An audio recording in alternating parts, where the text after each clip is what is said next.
Hey y'all, today we are going to talk about my uterus?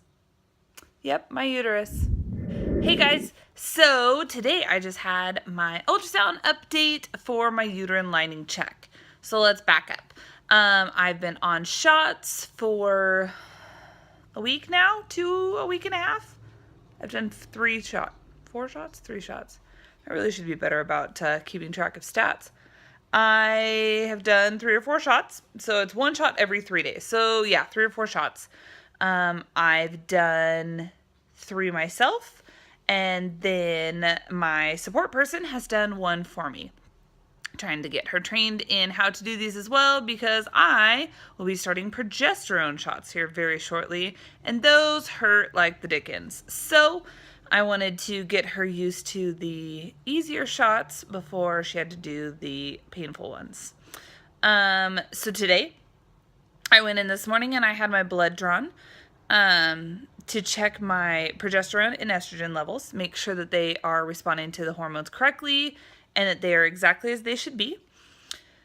It's amazing how now surrogacy is becoming bigger. There's more people doing it, especially in Oregon. It's a very surrogacy-friendly state.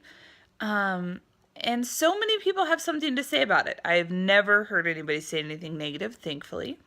But everybody has words that they want to say. Like the lady, the phlebotomist this morning, told me that she looked at my orders and said, "Oh, this is totally the new and hot fad right now." First of all, not a hot fad. I've been doing this for quite some time. I was doing it before it was a fad. Second of all, not the right thing to say to somebody who's filled with hormones. Then she said, "Oh, what are you going to do with all that money?" Now, every surrogate is different and every person is different. I personally do not talk about how much I make. That's between me and my contract. It's nobody else's business, just like you would not ask somebody how much they make at work. I just think it's inappropriate. I'm slightly torn with that because I think that it's just money. What's the big deal? But then it's also nobody's business. And I don't understand why people seem to think that because it's surrogacy or egg donation that they get to know what the amount is. I'll do another video about surrogate prices and things not to say to a surrogate later. But I just couldn't, I was so taken back by the fact that she asked me that question. I was like, oh, these are some of the things that I thought, and she had other patients, and that's why she was telling me this, and she knew this lady that was doing it, and it was a down payment on a house, and XYZ, and that's awesome. Like, everybody does it for a different reason, and that's amazing. But to just flat out say, "Oh, what are you going to do with all that money?" What if I'm doing it for free? What if I'm doing it for $200? Don't assume anything. So she drew my blood. She was very friendly. I will not say that she was mean, but it was just a little obtrusive. She did my blood draw. It was awesome. She said the doctor's office would have the results within 2 hours. Great. I went in, got a few hours worth of work done, got all my things done for the day, and then I went for my ultrasound. So this is a transvaginal ultrasound. So it is an internal ultrasound. Anybody who's ever had those, they're not the funnest. And what they're doing is they're measuring the thickness of your uterus. They want to make sure that you're progressing and responding to the medicine correctly, and that all of that is going well. So different clinics have different levels that they want. It also depends on what day of your cycle that you're in. My clinic generally at this stage of my cycle would want it to be at about 8, I think it's millimeters. Millimeters sounds right. Yes, centimeters would be too big. Millimeters. 8 is usually about where they want you at this point in the game. I asked her, so I went in, got my ultrasound done. The lady was so nice. She was very sweet. And through talking with her more, I realized that she was actually the same ultrasound tech I had had when I was pregnant with my surrogate twins. And we were finding out that they were a boy and a girl. And doing the full scan of, bones and heart and all of those. It was like a 2.5-hour scan. It was a little ridiculous. I mean, it was important, but laying there for 2.5 hours, it was kind of hard. She was the same lady. So it was very fun to kind of, as I was telling her a little bit of my story, she's like, "Oh my gosh, I do know who you are. I did that scan." And so it was very sweet. But she did my scan, and she had the screen turned away from me. Usually I get to see it. And I was like, It's like, I know that you can't, like, give me exact results. You're not a doctor. I understand that. But can you, just for my information, like, tell me what the thickness is, just so I can know for my own, information. She's like, oh, yeah, no, you know what you're doing here. And so she turned it around so I could see as well. And she showed me the triple stripe, which is always what you're looking for when you're getting ready for any type of an IVF procedure. Basically what it is the stripes. It looks like 3 stripes. It's a kind of a blackish line. I wish I would have got a picture of the ultrasound. A blackish line, then a really white line, then kind of a black. And basically that is showing the thickness of your uterus on either side, and then that pocket in the middle is what they're looking for. That's where they're going to put the embryo. That's where I'm putting my hand right in the middle of my face. That's where they want the embryo to go, so you want it to be nice and fluffy. Like I said, they want it to be at about 8 or 9. Mine was a 17. So I'm super fluffy. Definitely a word used in the surrogate and IVF community is a fluffy uterus.